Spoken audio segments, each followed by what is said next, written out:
Okay dear student, तो हम light chapter पढ़ रहे थे, काफ़ी सारी चीज़ें जान चुके हैं, 3-4 लेक्चर हम ले चुके हैं।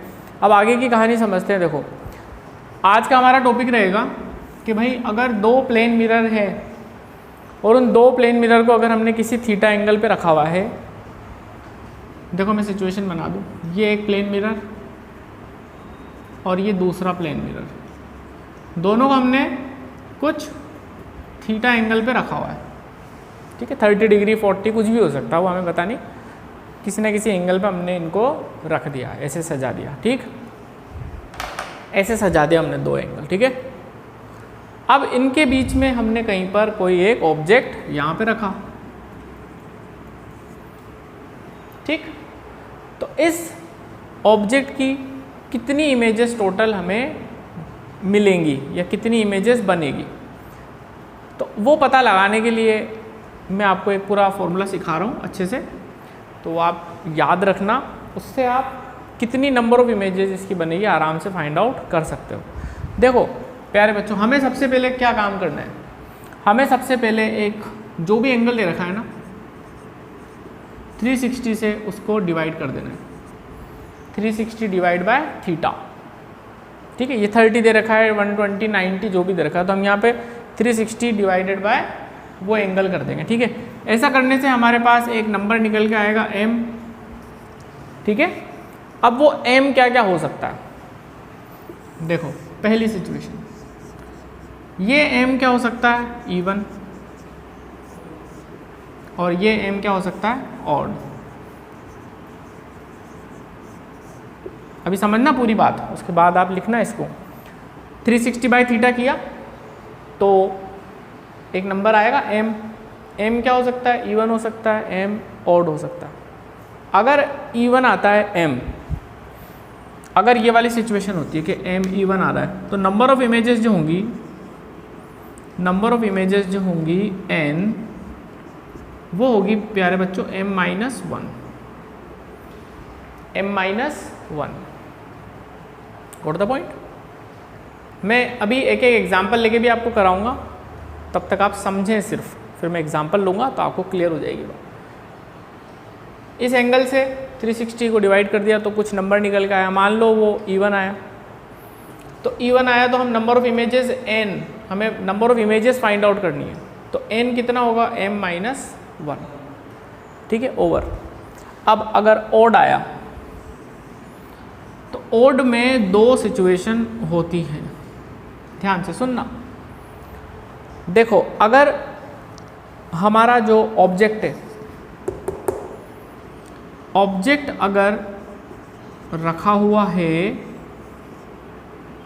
एंगल बाइसेक्टर पे, कहाँ रखा हुआ है एंगल बाइसेक्टर पे, एंगल बाइसेक्टर का मतलब मान लो ये 30 डिग्री है, तो एंगल बाइसेक्टर ऐसा होगा, ठीक बीच में से जाता हुआ। अगर ऑब्जेक्ट इस लाइन पे कहीं रखा हुआ है एंगल बाइसेक्टर पे, तो फिर नंबर ऑफ इमेजेस जो n होगी ना, वापस से मुझे m-1 करनी पड़ेगी, ठीक है। और अगर एंगल बाइसेक्टर पे नहीं रखा हुआ है, ठीक है ना, नॉट ऑन एंगल बाइसेक्टर, ठीक है ना, ऑब्जेक्ट जो है वो एंगल बाइसेक्टर पे नहीं रखा हुआ है, तो फिर नंबर ऑफ इमेजेस m के बराबर ही रहेगी, नंबर ऑफ इमेजेस इसके बराबर ही रहेगी जो भी होगा, ठीक है। इतनी बात समझ में आई। अभी एग्जाम्पल भी लेंगे, परेशान मत होना बिल्कुल भी। क्या किया हमने, सबसे पहले क्या किया, दो प्लेन मिरर के बीच में जो एंगल दे रखा, उस एंगल से 360 को डिवाइड कर दिया, पहली स्टेप। ऐसा करने के बाद m या तो इवन हो सकता है या ऑड हो सकता है, इवन होगा तो नंबर ऑफ इमेजेस m-1 कर देनी है आपको, और ऑड होगा तो ये चेक कर लेना है कि ऑब्जेक्ट कहाँ रखा हुआ है। ऑब्जेक्ट अगर एंगल बाइसेक्टर पे रखा हुआ है, ठीक है ना, तो हम बोलेंगे नंबर ऑफ इमेजेस जो होगी वो m-1 हो जाएगी, और एंगल बाइसेक्टर पे नहीं है तो फिर n = m, number of images इसके बराबर ही रहेगी, है ना। ये हो गई एक बात। अब एक सिचुएशन और हो सकती है कि ना तो ऑड आए ना इवन आए, डेसिमल में आ जाए। तो डेसिमल में अगर आ गया तो आपको सिर्फ इंटीजर वाला पार्ट लेना है और उतना ही इमेजेस बनेगी। मान लो कि हमने इसको सोल्व किया और सोल्व करने पर आया 7.462। तो कितनी इमेजेस बनेगी? 7। हमें इंटीजर वाला पार्ट लेना है, दैट्स इट। ठीक है, तो इसके अलावा तो और कुछ नहीं हो सकता। हाँ, एक बच्चे के मन में ख्याल आ सकता है कि सर E1 आ गया और उसमें कहीं ऐसा केस आ गया कि ऑब्जेक्ट बाइसेक्टर पे है या बाइसेक्टर पे नहीं है। तो E1 के लिए ऐसा कोई केस नहीं है कि बाइसेक्टर पे है या नहीं है। E1 आ गया मतलब आपको एक कम करना है, दैट्स इट। चाहे बाइसेक्टर पे हो चाहे बाइसेक्टर पे नहीं हो, E1 आते ही एक कम कर देना है। बाइसेक्टर पे है कि नहीं है वो कब चेक करेंगे? ओड में। ओड में ये दो कंडीशन। अभी आप चार्ट बना लो फटाफट। आए समझ में बच्चों? है ना, ये हमने समझ लिया। अच्छा, इसमें एक शब्द का और ध्यान रखना, ये ऐसे एंगल बाइसेक्टर पे है ऑब्जेक्ट, ये तो मैंने बता ही दिया। अगर ऐसे नहीं बोल के ऐसे बोलते हैं object is placed symmetrically, object is placed symmetrically, तब भी वही मतलब है। अब यूँ मत सोचना तुम के यार सर आपने तो ऐसा लिखा था object is placed at angle bisector, वहाँ तो लिखा हुआ था ऑब्जेक्ट इज प्लेस्ड सिमेट्रिकली। तो बात वही है, सिमेट्रिकली का मतलब एंगल बाइसेक्टर पर रखा हुआ है। ठीक है, ये शब्द का भी प्रयोग हो सकता है। और ऑब्जेक्ट इज प्लेस्ड एसिमेट्रिकली, ठीक है, एसिमेट्रिकली। एसिमेट्रिकली मतलब एंगल बाइसेक्टर पे नहीं है। ओके, तो यहाँ पर तो n इक्वल्स टू m हो जाएगा, यहाँ पर n इक्वल्स टू m-1 हो जाएगा। n क्या है? Number of images. आ जाओ भाई, अब हम करते हैं क्वेश्चन। मान लो कि भैया दो मिरर हैं, 90 डिग्री पे रखे हुए हैं, इनके बीच में एक ऑब्जेक्ट है। बताओ इसकी कितनी इमेजेस बनेगी? तो हमारा सबसे पहले काम क्या होगा? m इक्वल्स टू 360 बाय 90 कितना हो जाएगा? 4 क्या है? E1 m निकला अभी तो। अरे भाई अभी तो m निकला है। m is not number of images, number of images n है। ठीक है, E1 निकला तो हम यहाँ पे आ गए। तो नंबर ऑफ इमेजेस कितनी होंगी? 4 - 1 3। ओके,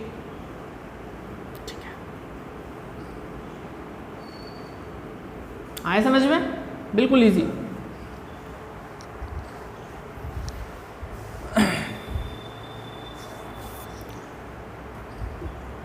चलिए भाई, आया समझ में? ठीक। अच्छा, और बोलते हैं, और एक दो सवाल और ले लेते हैं। चलो भैया, ऐसे लिखा हुआ है, मान लो दो मिरर के बीच में 60 डिग्री का एंगल है, 60 डिग्री का एंगल है दो मिरर के बीच में, और ऑब्जेक्ट एंगल बाइसेक्टर पे रखा हुआ है। तो कितनी इमेजेस बनेगी? तो हमने वापस से किया 360 बाय थीटा, दैट इज 60 आया 6, E1 आया, तो n इक्वल्स टू m-1 5। ठीक, कर लोगे इसमें के सवाल? बहुत बढ़िया। मान लो 120 डिग्री पे रखे हुए हैं, 120 डिग्री पे रखे हुए हैं दो मिरर, और ऑब्जेक्ट रखा हुआ है एंगल बाइसेक्टर पर। कितनी इमेजेस बनेगी? m equals to 360 bye 120। 3 आएगा ना यार? अच्छा, डायरेक्ट आंसर बता रहा था तो अच्छा, बहुत बढ़िया। तो m कितना आया? 3 तो ओड है, 3 तो ओड है। अब ओड में ऑब्जेक्ट का रखा हुआ है, एंगल बाइसेक्टर पर रखा हुआ है साहब, तो फिर नंबर ऑफ इमेजेस कितनी हो जाएगी? 3 - 1 कितनी हो जाएगी? 2। आया खेल समझ में? ठीक है, सारे एग्जाम्पल लिख लो, 90 वाला, 60 वाला और 120 वाला। ओके, लिखो। बोलो भाई कितना? तो दो प्लेन मिरर हैं, उसके बीच में अगर कोई ऑब्जेक्ट हमने रख दिया तो उसके इनफाइनाइट इमेजेस बनेंगे। ये भी आप ध्यान रखना, क्योंकि ये ऑब्जेक्ट है, इसकी इमेज यहाँ बनी, ये ऑब्जेक्ट है, इसकी एक इमेज यहाँ बनी, फिर ये जो इमेज है इसके लिए ऑब्जेक्ट का काम करेगी तो एक इमेज पीछे बना देगा। ऐसे ये सिलसिला चलता रहेगा। ओके, चलिए आगे बढ़ाते कहानी।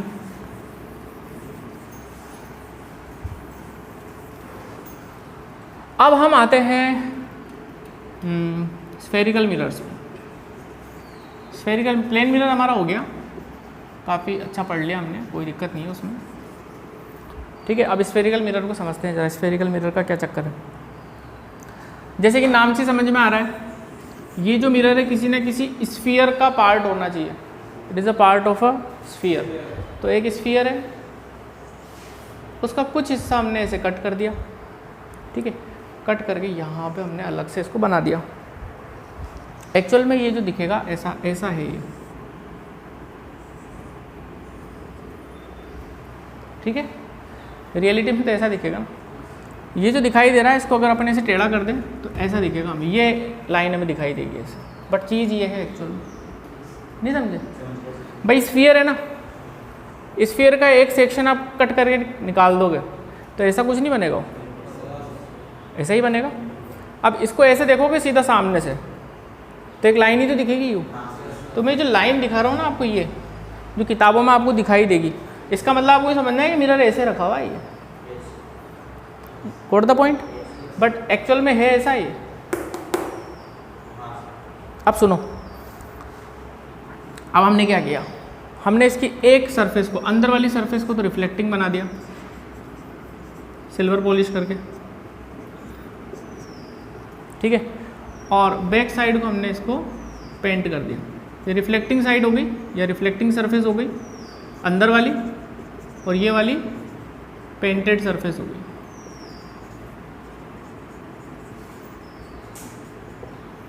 ठीक है, तो लाइट इस सरफेस पे पड़ेगी, यहाँ पे रिफ्लेक्ट बैक हो जाएगी वापस, ठीक है। एक और काम कर सकते थे हम, क्या, हम अंदर वाले को नॉन रिफ्लेक्टिंग साइड बना देते और इधर हम रिफ्लेक्टिंग साइड बना देते। भाई दो काम कर सकते हैं ना, या तो इस वाली सरफेस को आप नॉन रिफ्लेक्टिंग साइड बना दो और इस वाली साइड को आप रिफ्लेक्टिंग बना दो, या इसका उल्टा, ठीक है ना। अगर आप ये वाला काम कर रहे हो, ये वाला काम कर रहे हो, तो एक्चुअल में आप कॉनकेव मिरर बना रहे हो, कॉनकेव मिरर बना रहे हो आप। और आप ये वाला काम कर रहे हो तो आप बना रहे हो कॉन्वेक्स मिरर।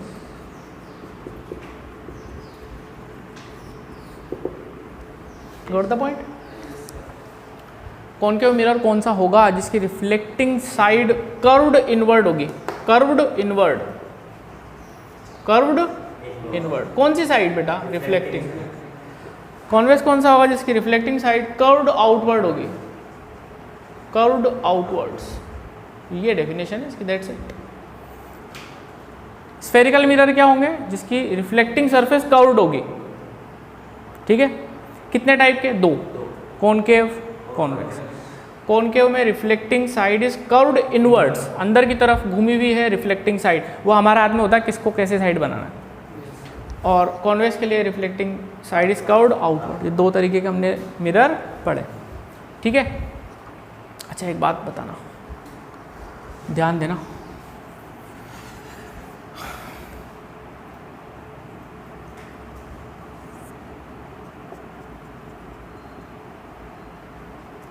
ये कैसा मिरर है,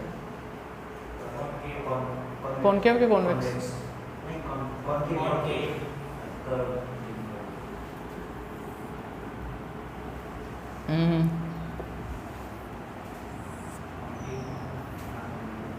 ये वाला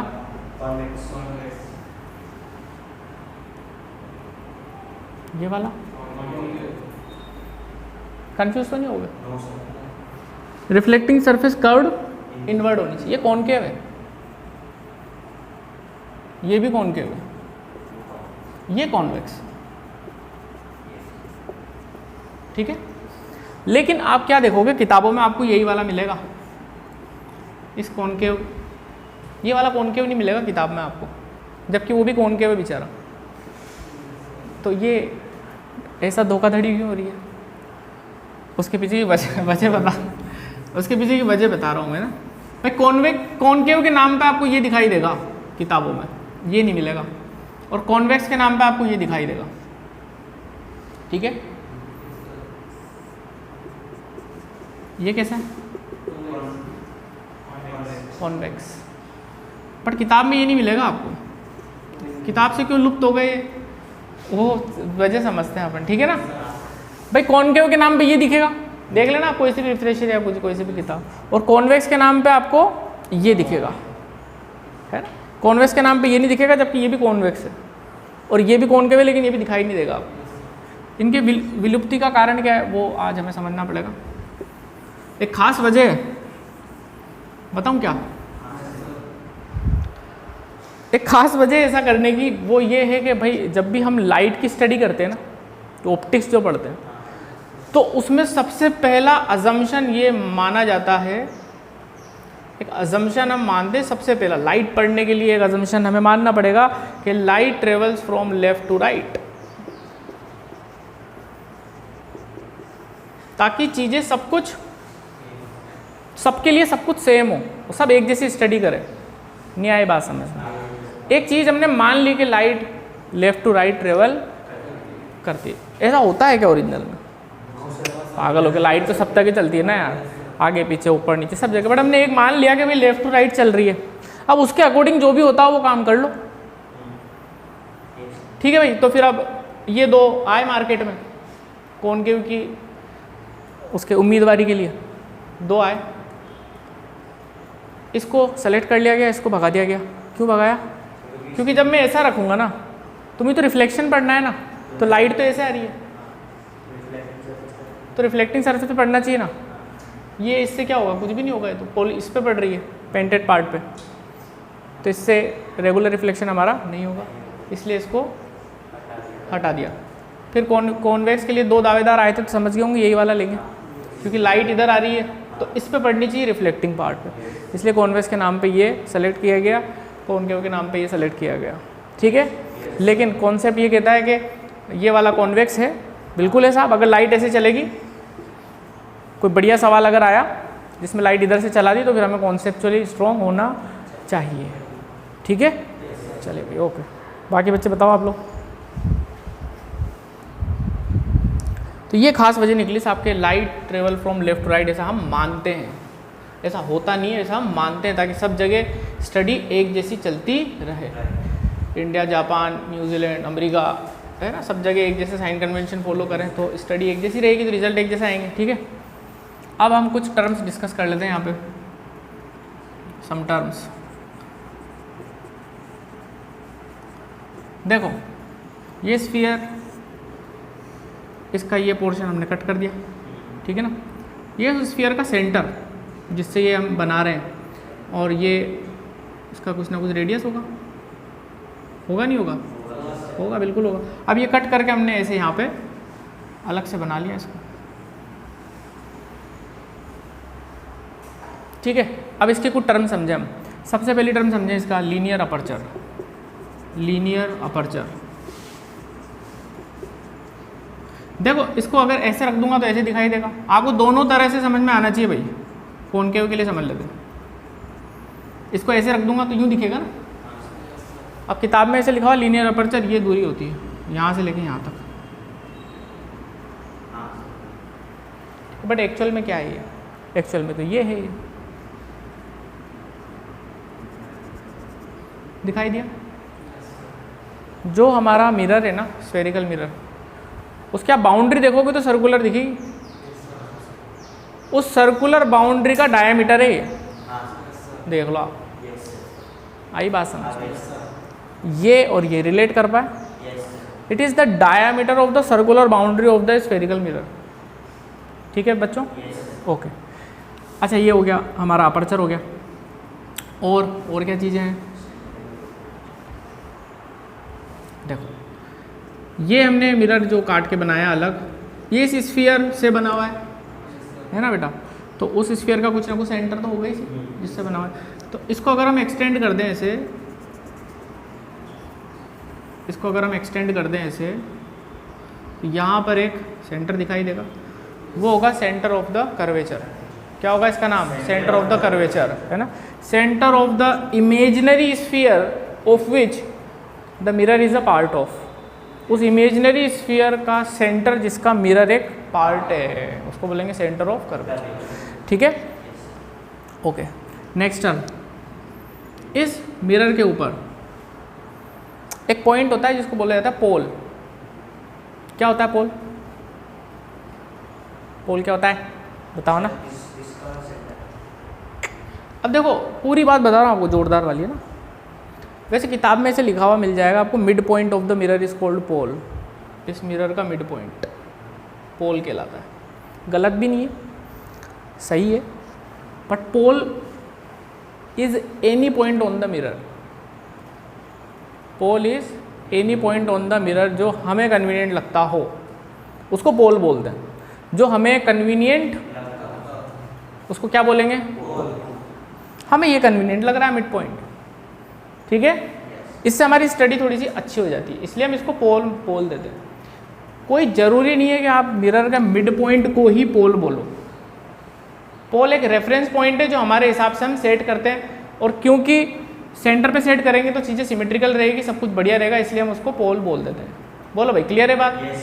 ठीक है। तो ये पोल हो गया हमारा जो लिखा हुआ है mid point of the mirror. सही भी है, गलत नहीं बोल रहा हूँ मैं। बट पोल कोई दूसरा पॉइंट भी हो सकता है। कोई दूसरी सिचुएशन में जो हमें कंफर्टेबल लगती हो, हम पोल किसी को मान सकते हैं मिरर के ऊपर ही। Got the point? ठीक है। अच्छा, फिर एक लाइन हमें इमेजिन करनी है जो सी और पी को ज्वाइन कराती है। एक लाइन इमेजिन करनी है आपको। यस, इस लाइन का नाम होगा प्रिंसिपल एक्सिस।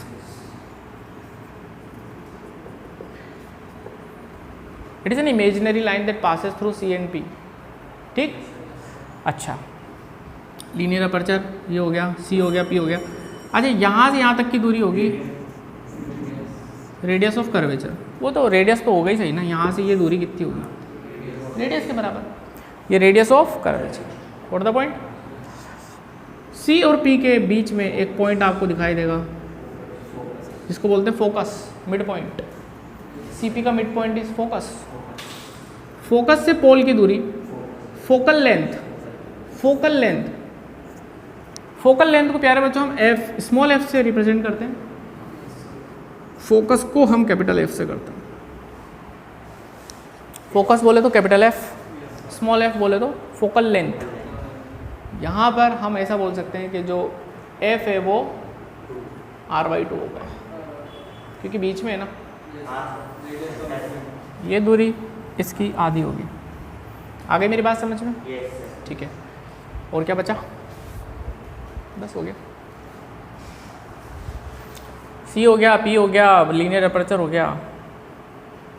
एंगुलर अपर्चर भी एक बता दो तुम्हें। एंगुलर अपर्चर, यहाँ से ये जो एंगल बनेगा दोनों एंड पे, ये वाला, ये होगा एंगुलर अपर्चर। क्या होगा? एंगुलर। और लीनियर अपर्चर तो ये होगा यहाँ से।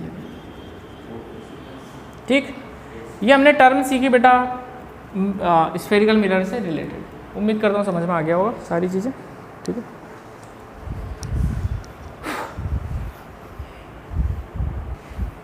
ओके स्टूडेंट्स, आगे की बात अपन नेक्स्ट क्लास में लेंगे। तब तक के लिए tata bye bye, take care, God bless you.